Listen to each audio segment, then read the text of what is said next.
முருங்கைக்காய் தொக்கு செய்யறதுக்கு பிஸ்மில்லாஹிர் ரஹ்மான் ரஹீம். முருங்கைக்காய் தொக்கு செய்கிறதுக்கு முருங்கைக்காய் கொஞ்சம் அவிச்சு அதிலிருந்து சதையெல்லாம் எடுத்து முருங்கைக்காய் தொக்கு செய்யணும். இந்த முருங்கைக்காய் அவிக்கிறோம் பார்த்துங்க. அவியல் அவிஞ்சிருச்சு பாருங்கள். இதை எடுத்துட்டு அதெல்லாம் எடுத்துட்டு கிரேவி செஞ்சுக்கலாம். தொக்கு மாதிரி செய்கிறது தொக்கு செய்யலாம். இப்படி எடுத்துடணும்.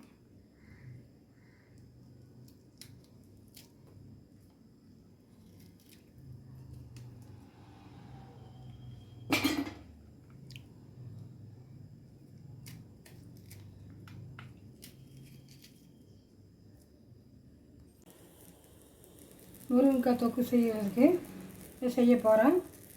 பிஸ்மில்லாஹிர் ரஹ்மான் ரஹீம். பாத்திரம் எடுத்து வைக்கிறேன். பிஸ்மில்லாஹிர் ரஹ்மான் ரஹீம்.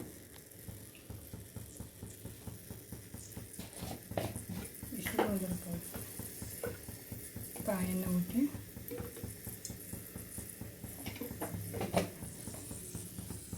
தொக்கு செய்கிறதுக்கு தக்காளி அரைச்சி பேஸ்ட்டு, இந்த முருங்கைக்காய் எடுத்து வச்சுருக்குறோம். அந்த முருங்கைக்காயை வச்சு எடுத்து வச்சுருக்கோம். வெங்காய பொடியாக நறுக்கிறது, இஞ்சி பூண்டு பேஸ்ட்டு, மல்லித்தூள், ஜீரகத்தூள், மிளகாத்தூள், அவ்வளோது. வெங்காயத்தை பொறுத்த வச்சுக்கோ.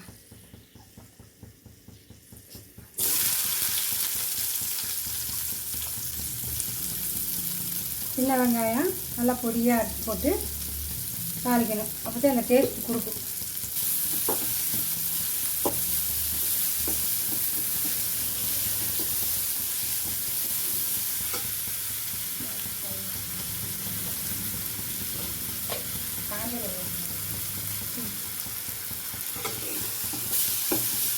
நல்ல நெய்யை வேகணும்.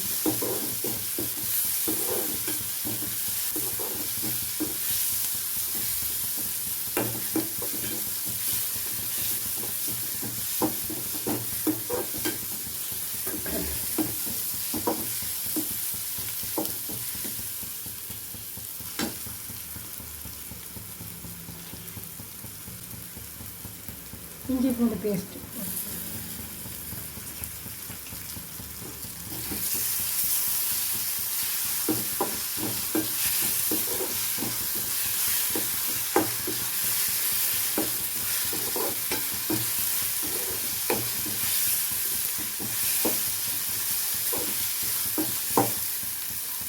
முருங்கைக்காய் எடுத்து வச்ச பேஸ்ட்டு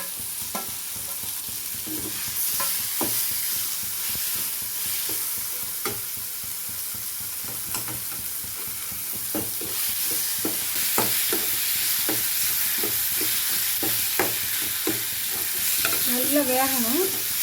நல்லா வணக்கில் இந்த வெங்காயத்தோடய நல்லா வெந்துட்டு நல்லா டேஸ்ட்டாக இருக்கும் சாப்பிட்றது. தக்காளி பேஸ்ட் எல்லாமே பேஸ்ட்டாக தான் போடணும்.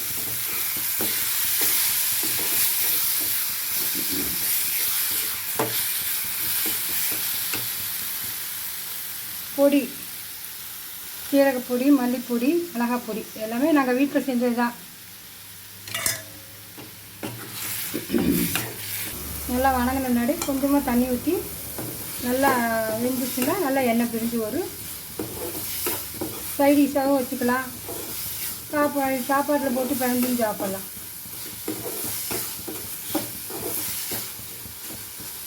முருங்கைக்காய் சாப்பிடாத பிள்ளைங்களுக்கு இது கொடுக்கலாம்.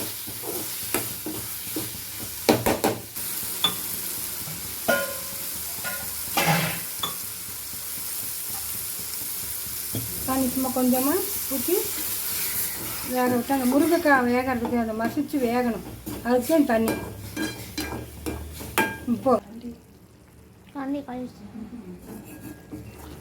இதை நல்லா சுண்டி வந்துடுச்சு. லைட்டாக தண்ணி ஊற்றினா போதும். கொஞ்சமாக நல்லா திக்காக நல்லா டேஸ்ட்டாக வந்துடுச்சு. சூப்பராக பார்த்துட்டோம். வேறு எதுவுமே போடலை. உங்கள்கிட்ட காட்டுனது நல்லா திக்காக வந்துடுச்சு. நீங்கள் எடுத்து காட்டு. முருங்கைக்காய் தொக்கு நல்லாயிருக்கும் சாப்பாடுக்கு. எல்லாமே ஷேர் பண்ணுங்கள், எங்களுக்கு சப்ஸ்கிரைப் பண்ணுங்கள், லைக் பண்ணுங்கள், சப்போர்ட் பண்ணுங்கள். அஸ்ஸலாமு அலைக்கும்.